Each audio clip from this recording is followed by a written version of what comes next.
Le petit ami de ma fille a trompé avec ma femme et Taj a été surpris par ma fille. Ma femme a tenté de justifier son erreur en disant « C'était une erreur, un moment de faiblesse, mais je l'ai forcé à affronter les conséquences pour protéger ma fille. Je m'appelle Mauricio, j'ai 49 ans et, pendant plus de 2 décennies, j'ai cru vivre un mariage solide et heureux avec ma femme, Renata, âgée de 46 ans. Quand nous nous sommes mariés, nous nous sommes promis d'être des partenaires pour toujours, d'affronter ensemble les hauts et les bas de la vie et de construire une famille basée sur le respect et la loyauté. Nos vœux ont été accomplis ou, du moins, c'est ce que j'ai pensé pendant 25 ans. Nous avons élevé 2 filles incroyables, Gabriela âgée de 23 ans et Sofia âgée de 20 ans. Pour moi, nous étions l'image d'une famille parfaite, le genre que tout le monde regarde en pensant « ils ont réussi ». Mais tout cela n'était qu'une illusion. J'ai toujours été un homme travailleur, dévoué, concentré sur le fait de garantir que ma famille n'ait jamais à traverser d'épreuves. J'ai sacrifié des nuits, des week-ends et même ma propre santé pour qu'ils puissent avoir le meilleur. Et Renata, elle était ma force, toujours présente, toujours aimante ou, du moins, c'est ce que je voyais. Maintenant, en y repensant, je réalise que je ne voyais que ce que je voulais voir. L'amour que je croyais mutuel, la complicité que je croyais indestructible, tout cela n'était qu'une histoire que je me racontais. Gabriela et Sofia ont grandi en voyant un père qui donnerait tout pour sa famille. J'ai toujours mis un point d'honneur à être présent dans leur vie, à les encourager à poursuivre leurs rêves, à leur montrer qu'elles pouvaient me faire confiance pour n'importe quoi. À mon avis, j'étais un exemple d'homme et de mari, quelqu'un qui avait tout fait correctement. Mais que se passe-t-il lorsque la vérité ne correspond pas à ce que vous avez toujours cru? Que faites-vous lorsque votre propre famille, le pilier de votre vie, s'effondre sous vos yeux? La vérité a une manière cruelle de se révéler et, pour moi, ce n'a pas été différent. Quand je regarde en arrière, je vois qu'il y avait des signes, de petits détails que j'ai ignorés, des gestes subtils que j'ai manqués. Mais pourquoi? Parce que faire confiance à quelqu'un pendant tant d'années nous aveugle. Vous n'imaginez jamais que la personne qui partage votre lit, qui a élevé vos enfants à vos côtés, puisse cacher un secret capable de détruire tout ce que vous avez construit ensemble. Vous pensez que la trahison est quelque chose qui arrive aux autres, dans les films, dans les histoires de connaissances. S'il y a une chose que j'ai apprise, c'est que personne n'est à l'abri des surprises brutales de la vie. Le pire coup est celui que vous porte la personne que vous attendez le moins. Mais le pire n'est pas la trahison en soi, le pire est de réaliser que toute votre vie était basée sur un mensonge.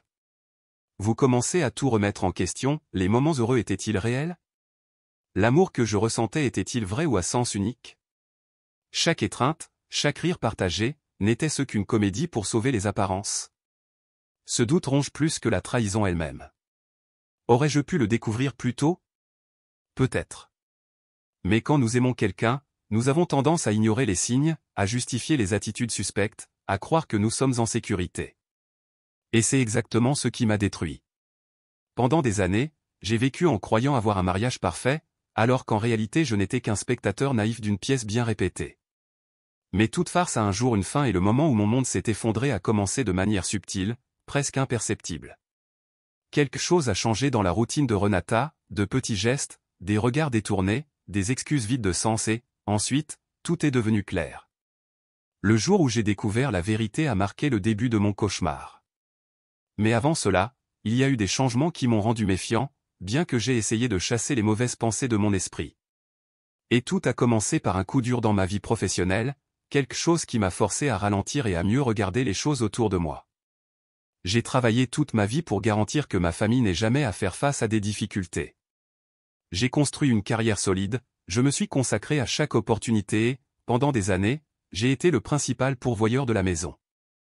J'en ai toujours été fier, mais il y a 3 ans, ma vie a pris un tournant inattendu, on m'a diagnostiqué une sclérose en plaques. Ce n'était pas la fin du monde, mais c'était un coup dur. La maladie était encore sous contrôle, mais les symptômes ont commencé à se manifester de manière imprévisible, fatigue extrême, douleur corporelle, perte de mémoire. Petit à petit, j'ai réalisé que continuer au même rythme de travail serait impossible. J'ai été contraint de prendre une décision difficile, prendre ma retraite anticipée. Ce n'était pas quelque chose que je voulais, mais c'était nécessaire. Au début, j'ai essayé de voir cela comme un nouveau chapitre de la vie, un moment pour être plus présent avec ma famille, mais j'ai vite réalisé que ma présence n'était pas aussi bienvenue que je l'avais imaginé.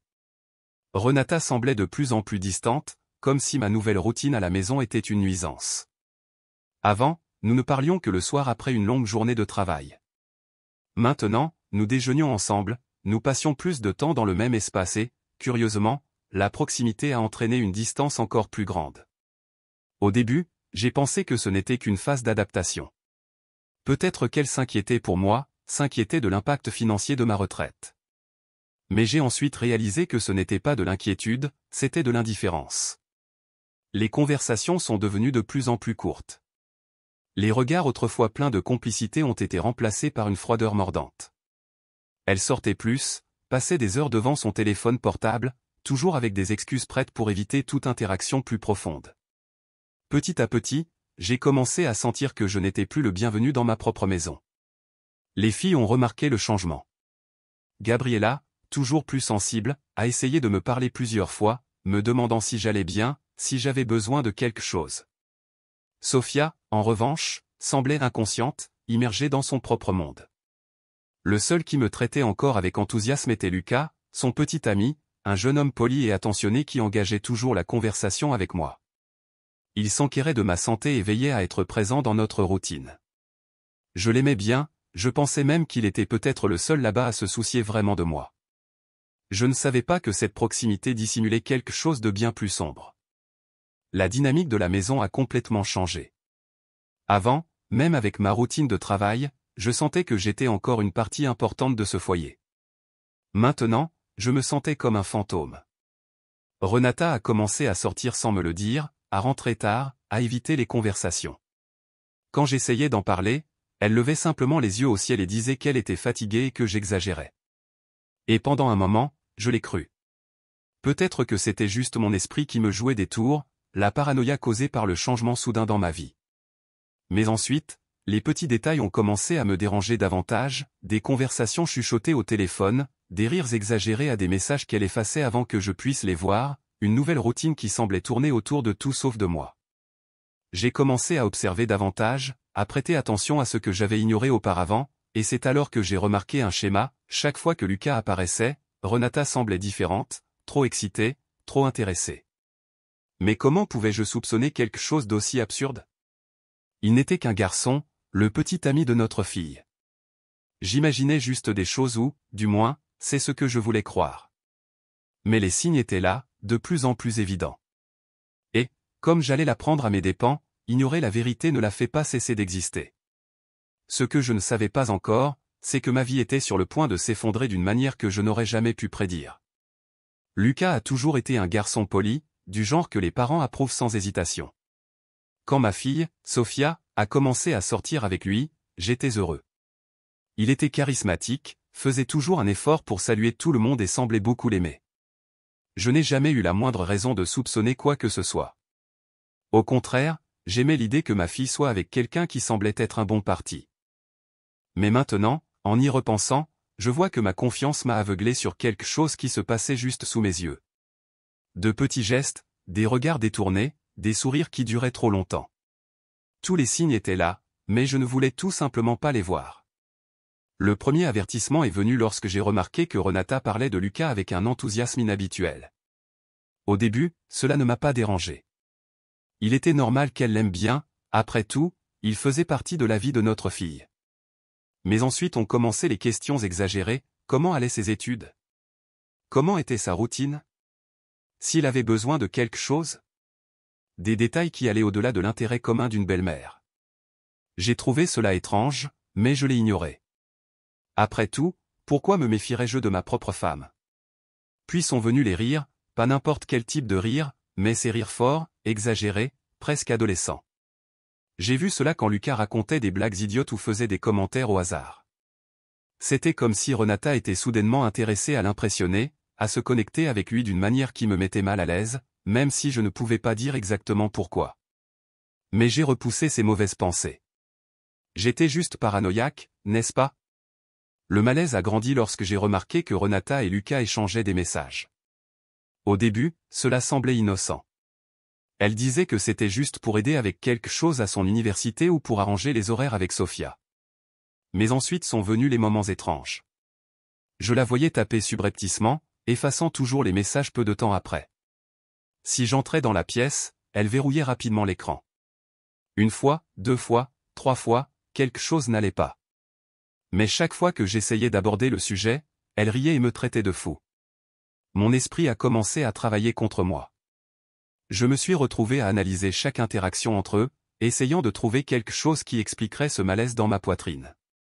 Je voulais croire que tout était dans ma tête, que je surréagissais simplement parce que j'étais plus à la maison et que j'observais des choses que je n'avais pas vues auparavant. Mais la vérité est que ce n'était pas seulement ma perception qui avait changé, quelque chose dans la dynamique entre deux était vraiment différent. Le pire a été quand j'ai réalisé que Lucas semblait répondre à cette attention. Au début, j'ai pensé que ce n'était que de la politesse de sa part, mais j'ai ensuite commencé à remarquer comment il devenait également nerveux en ma présence, comment ses regards vers Renata duraient une seconde de plus que nécessaire et, pire encore, comment Sofia semblait complètement inconsciente de cela. C'était comme si le monde autour de moi me donnait des signes évidents et que j'étais le seul incapable de rassembler les pièces du puzzle. Mais il ne fallut pas longtemps avant que je cesse de douter de moi-même. L'anniversaire de Gabriela approchait, et cette date allait devenir le tournant de ma vie, la nuit où je découvrirais que la femme que j'aimais n'était pas celle que je pensais et que le garçon que j'avais accepté dans ma famille cachait quelque chose qui me détruirait à jamais. L'anniversaire de Gabriela est arrivé comme n'importe quelle autre célébration familiale. Nous avions prévu une fête simple, juste pour les plus proches. J'ai mis un point d'honneur à aider aux préparatifs, essayant de me sentir utile après ma retraite. Malgré la dynamique étrange qui s'était développée entre Renata et Lucas, je voulais mettre ma paranoïa de côté et profiter de la soirée. Après tout, c'était un moment spécial pour ma fille aînée. La maison était pleine, les rires résonnaient partout, et pendant quelques heures, j'ai essayé de me convaincre que tout était normal. Mais la vérité est que cette nuit était sur le point de devenir un jalon dans ma vie, et pas pour les bonnes raisons. Dès le début de la fête, Renata semblait agitée. Elle regardait constamment son téléphone portable, comme si elle attendait quelque chose. J'ai essayé de l'ignorer, mais le malaise est revenu avec force lorsque j'ai remarqué que Lucas était également plus distrait que d'habitude. Il n'était pas aux côtés de Sofia comme toujours, au lieu de cela, il échangeait des regards rapides avec Renata, comme s'il partageait un secret que personne d'autre ne devait connaître. Mon cœur a commencé à s'emballer. Je voulais me tromper. Dieu, comme j'aurais aimé avoir tort. À un certain moment, j'ai réalisé que Renata manquait. Je suis allé dans la cuisine et je ne l'ai pas trouvée. J'ai vérifié le salon, le jardin, rien. J'ai essayé de ne pas trop réfléchir, mais j'ai alors remarqué une autre absence, Lucas n'était pas là non plus. C'était comme si on m'avait jeté un seau de glace dessus. J'ai senti un frisson parcourir ma colonne vertébrale, et à cet instant, j'ai su que quelque chose n'allait vraiment pas. Mon corps a bougé de lui-même, guidé par l'instinct. J'ai commencé à les chercher. Chaque pas me rendait plus anxieux. J'ai monté les escaliers en silence, mon cœur martelant dans ma poitrine. La porte de mon bureau était entr'ouverte, un petit détail, mais qui n'arrivait jamais. Je laissais toujours cette porte soit ouverte, soit fermée. Quelque chose en moi me criait d'arrêter, de ne pas regarder, mais j'avais besoin de savoir. J'ai lentement ouvert la porte et la scène devant moi m'a retourné l'estomac. Elle était là, trop près de Lucas. Ses mains étaient sur son corps, et elle lui chuchotait quelque chose à l'oreille avec un sourire que je connaissais bien, le sourire qui était autrefois le mien. Ils ne s'embrassaient pas, mais ce que j'ai vu a suffi à me faire perdre la tête. La trahison était évidente dans la façon dont ils se touchaient, dans l'intimité évidente de ce moment. Mon sang a bouilli. Le monde semblait bouger au ralenti. Le son environnant s'est estompé. Ma vision s'est transformée en un flot rouge de colère et d'incrédulité. Sans réfléchir, j'ai laissé ma voix exploser. Qu'est-ce que vous faites? Ma propre voix a résonné comme le tonnerre, brisant le silence complice de cet espace interdit. Les yeux de Renata se sont agrandis avec une expression de panique sur son visage. Lucas a fait un pas en arrière, visiblement effrayé, comme une souris prise au piège. Mon cœur battait si fort qu'il semblait sur le point d'exploser. C'était ça. Toute la méfiance, tous les signes, tout ce que je refusais de croire se passait juste sous mes yeux et je ne pouvais plus prétendre que je ne le voyais pas. Mais ce n'était que le début du chaos. Mon cri a résonné dans toute la maison, et en quelques secondes, les invités ont commencé à s'approcher. Gabriela et Sofia sont arrivés en courant, et ce qui s'est passé dans les instants suivants serait la scène la plus dévastatrice que ma famille ait jamais vécue. La fin de notre histoire a commencé là, dans ce bureau, et les dégâts ne faisaient que commencer. Mon cri a résonné dans toute la maison, brisant le bruit des conversations et la musique de la fête. Le temps a semblé s'arrêter. Renata est devenue pâle, ses lèvres tremblaient, incapable de dire quoi que ce soit. Lucas regardait le sol comme s'il voulait disparaître. J'étais en ébullition. Tout mon corps tremblait de haine et d'indignation. La femme que j'ai aimée pendant 25 ans, la mère de mes filles, était là, échangeant une intimité avec un garçon qui aurait dû être comme un fils pour elle. Et ma fille, ma Sophia, comment allais-je la regarder et lui dire que son petit ami était impliqué dans cela? J'ai senti un goût amer dans ma bouche, comme si j'étais sur le point de vomir. Je ne pouvais pas penser clairement. Mon esprit tournait dans un tourbillon de questions sans réponse. Comment cela a-t-il commencé? Depuis combien de temps cela durait-il?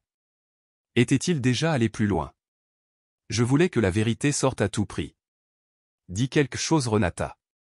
Ma voix était plus forte que je ne l'avais prévu, pleine de douleur et de déception. Mais elle ne pouvait pas parler.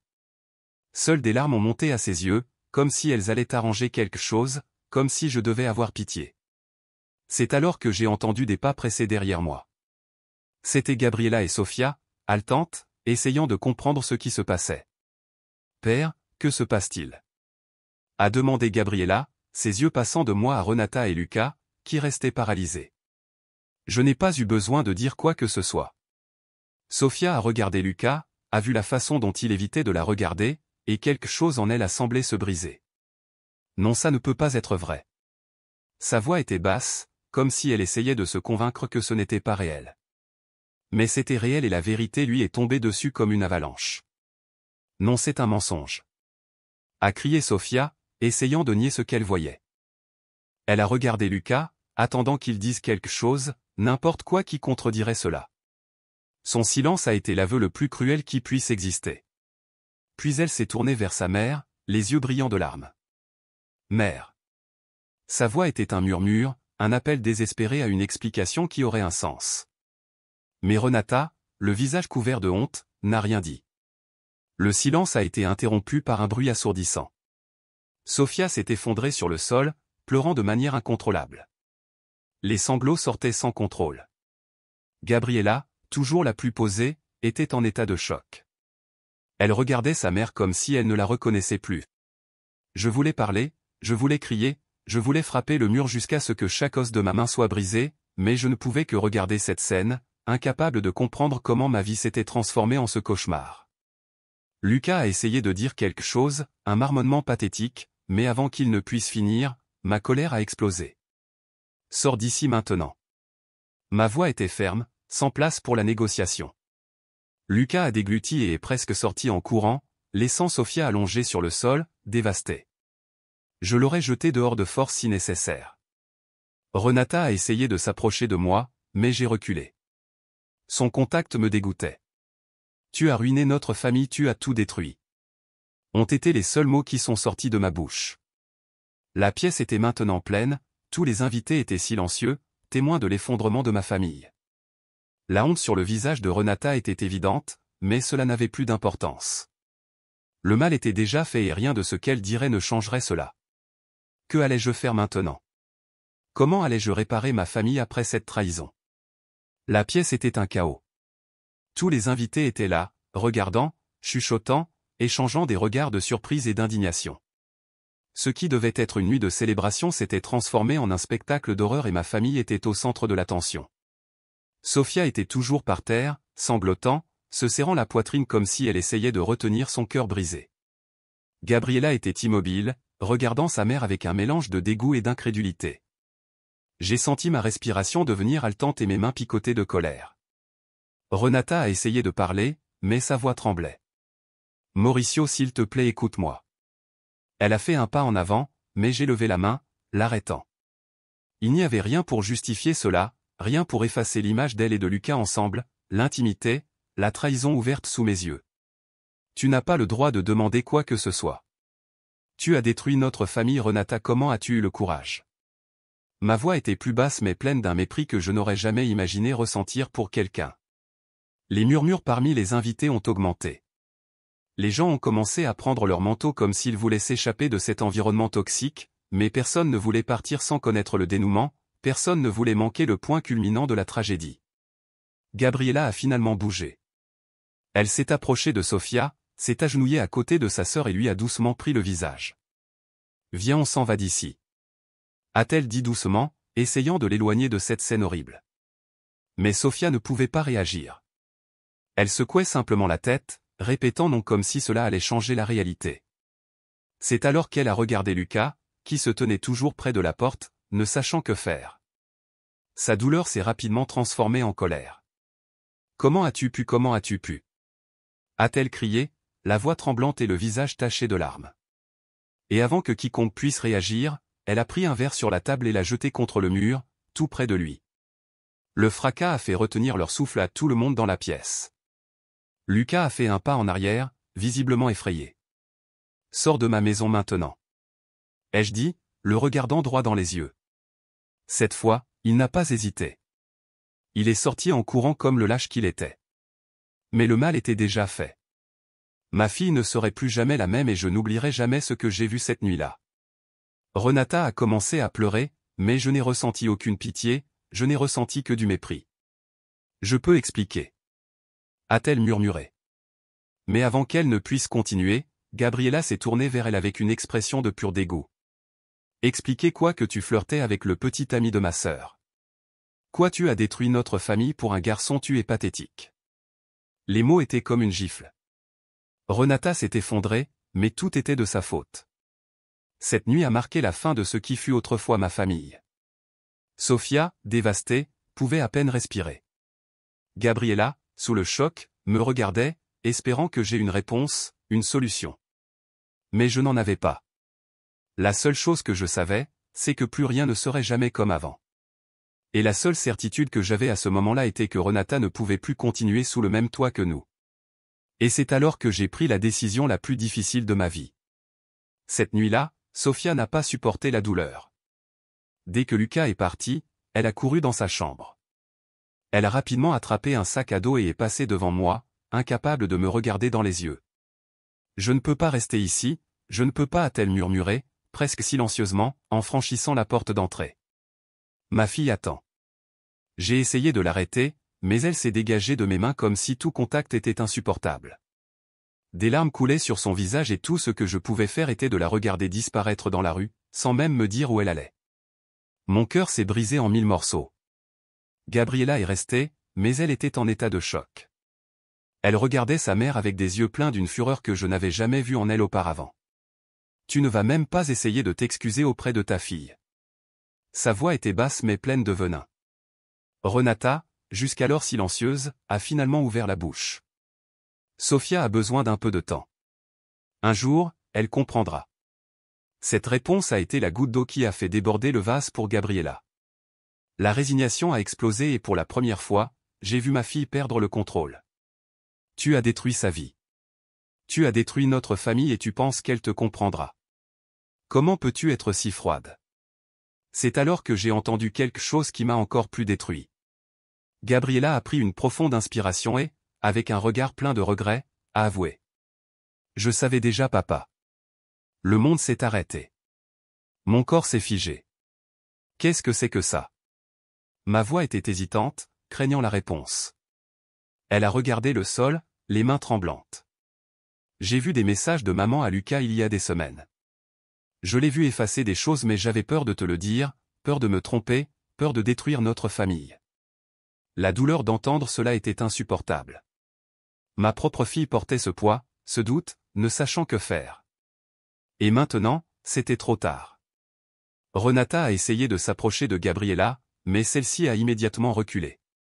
Ne me touche pas. Tu n'es plus ma mère. Ces mots étaient tranchants comme des épées. Renata a fondu en larmes, mais je n'ai ressenti aucune pitié. Elle a tout détruit de ses propres mains et maintenant il n'y avait plus de retour en arrière possible. La maison qui avait toujours été un foyer semblait maintenant une tombe. Le silence était pénétrant. La honte et la culpabilité étaient sur le visage de Renata, mais cela n'avait plus d'importance. Je veux que tu sois hors de cette maison demain. Ai-je dit sans hésitation. Mon ton était ferme, non négociable. Renata a essayé de réagir, a essayé de plaider, mais j'en avais assez. Tu as fait ton choix. Maintenant, assume les conséquences. Elle a fondu en larmes, mais cela ne signifiait rien pour moi. Sofia était partie, Gabriela était brisée, et je me sentais comme un homme mort à l'intérieur. Je savais que c'était le début d'un abîme sans retour. Ma famille ne serait plus jamais la même, mais je savais aussi que garder Renata là ne ferait que prolonger la souffrance. Et ainsi, cette même nuit, j'ai réalisé que j'étais officiellement seul. Mon mariage de 25 ans s'était terminé brutalement, ma plus jeune fille avait fui la maison, et mon aîné me regardait, attendant des réponses que je n'avais pas. Tout ce en quoi je croyais, tout ce que j'avais construit, avait été réduit en cendres, et je ne savais pas si je pourrais un jour reconstruire quoi que ce soit à partir de cela. La matinée a été longue et silencieuse. Renata a passé des heures à pleurer, essayant de me convaincre que tout n'était qu'une erreur, une faute, un moment de faiblesse. Mais je ne voulais pas l'entendre, je ne voulais pas comprendre, je ne voulais pas pardonner. Je veux que tu sois hors de cette maison demain. Ai-je répété d'une voix sèche et définitive. Elle m'a regardé comme si elle ne croyait pas que j'étais sérieux, mais il n'y avait aucune hésitation dans mes yeux. J'avais pris ma décision. Peu importait ce qu'elle disait. Elle a essayé de s'approcher. Son expression était un mélange de désespoir et de regret. Mauricio, je t'aime s'il te plaît, j'ai été une idiote, une imbécile, mais cela ne détruit pas notre famille de cette façon. Sa voix tremblait, mais je n'ai rien ressenti, ni haine, ni compassion, juste un vide gigantesque en moi. Notre famille, tu as détruit notre famille au moment où tu as décidé de t'impliquer avec le petit ami de notre fille. Penses-tu que je vais faire comme si cela n'était pas arrivé? Ma voix est sortie plus forte que je ne le voulais, et j'ai vu Renata tressaillir. Elle est tombée à genoux sur le sol. Des sanglots secouaient son corps. Je ne sais pas ce qui s'est passé. J'ai perdu le contrôle. J'ai fait la pire chose de ma vie, mais je ne veux pas te perdre, Mauricio, s'il te plaît, pardonne-moi. Sa voix était une complainte, mais je savais que ses larmes n'étaient pas pour ce qu'elle avait fait, elles étaient pour ce qu'elle était sur le point de perdre. Te pardonner ne changera rien, cela n'effacera pas ce qui s'est passé, cela ne ramènera pas Sofia. Tu ne vas pas reconstruire cette famille. Tu as brisé quelque chose qui ne pourra jamais être réparé. Gabriela est descendue des escaliers à ce moment-là, en pyjama, les yeux gonflés d'avoir tant pleuré. Elle m'a regardé, puis a regardé sa mère, et a laissé échapper un rire sans joie. Je pensais que tu étais déjà parti. Sa voix était pleine de mépris. Renata a regardé sa propre fille comme si elle avait reçu une gifle. Ma fille, s'il te plaît, ne me traite pas comme ça. Je suis ta mère. Tu es ma mère? Maintenant tu n'es qu'une femme qui a détruit sa propre famille et je ne veux plus jamais te regarder. Les mots de Gabriela ont été la sentence finale. Renata n'a plus rien dit, elle a juste baissé la tête et a pleuré en silence.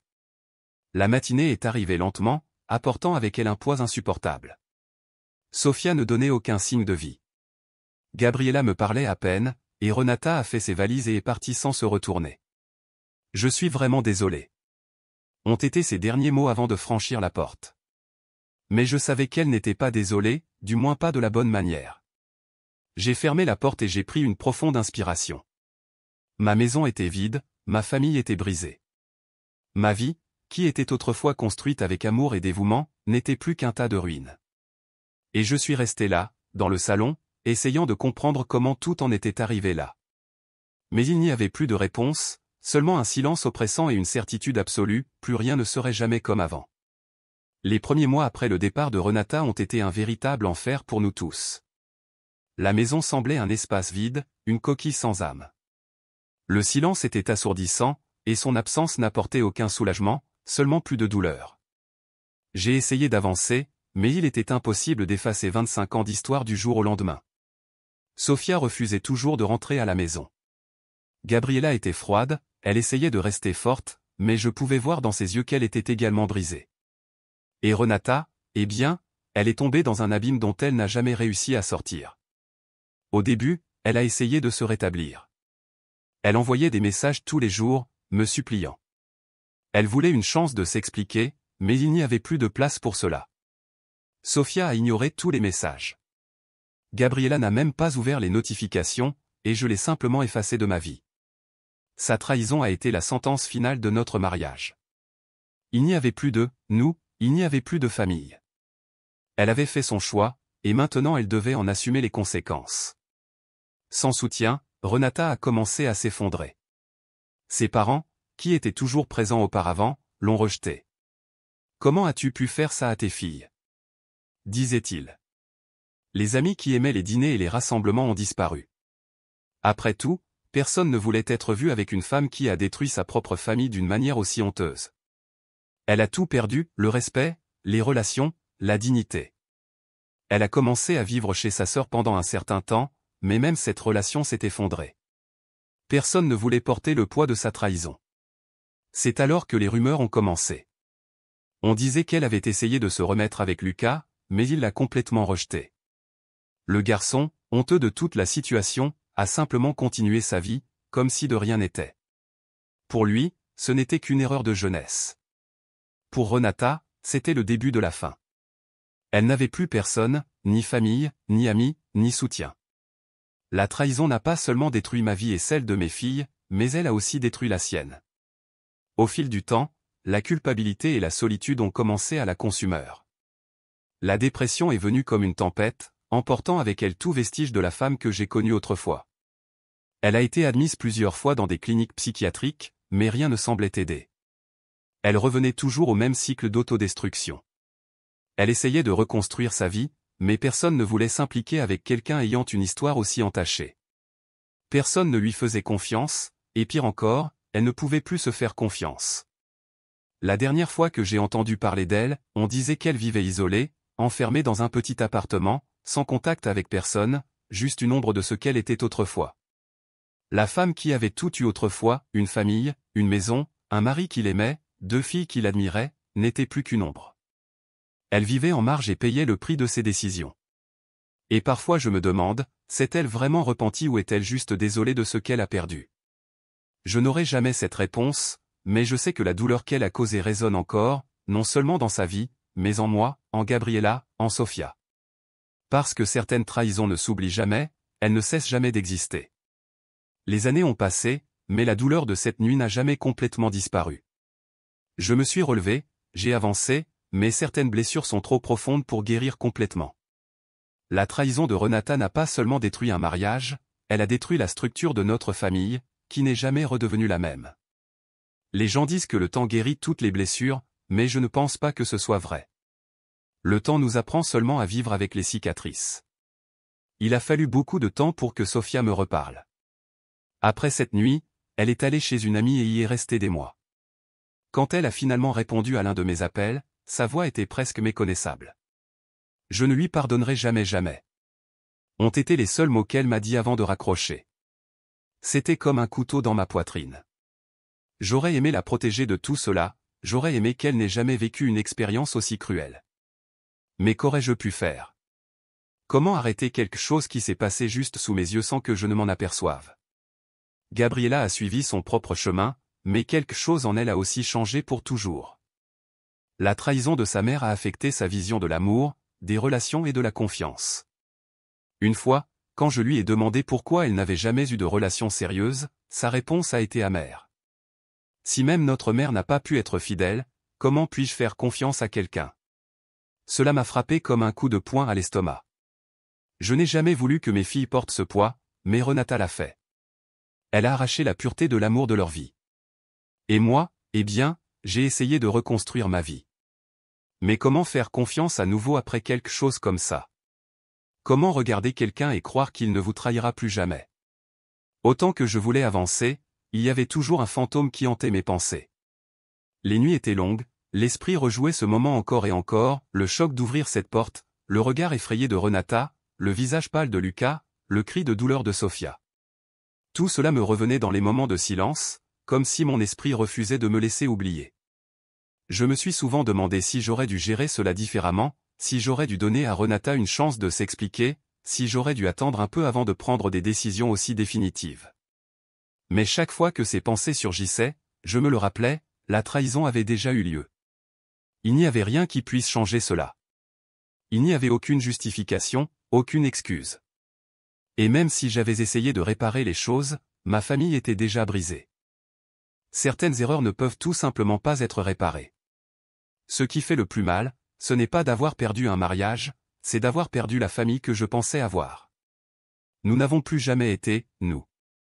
Il n'y a plus jamais eu ce sentiment de sécurité, de foyer, d'unité.